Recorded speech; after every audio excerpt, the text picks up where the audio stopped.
How to talk with your patient after he receives a high score on the Prolaris test from Myriad Genetic Laboratories, featuring Dr. Judd Mull, Director, Duke Prostate Center. Gary, thanks for coming back. We're going to talk about your Prolaris score that we briefly mentioned at your last visit. Is my score passing? Well, it doesn't work exactly like that. Remember, the Prolaris measures the aggressiveness or non-aggressiveness of a patient's individual cancer. Right. Prolaris measures genes involved with cell division, if I remember. That's correct.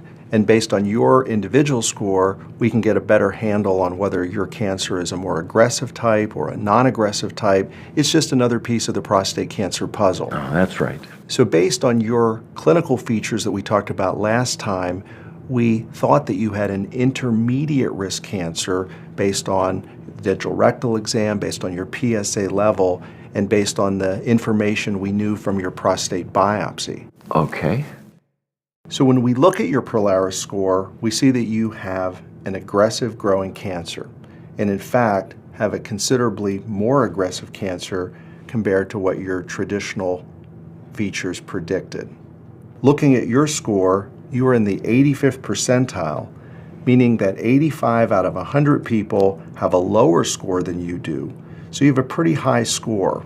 And in fact, your risk of actually dying of prostate cancer in the next 10 years is about 8% with conservative management.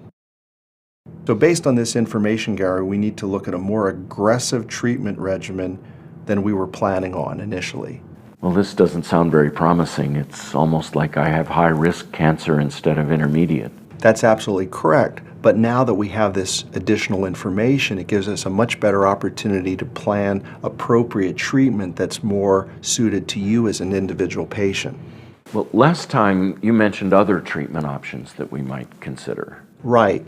I think based on the Prolaris score, we're going to be looking at an active treatment more than something like active surveillance.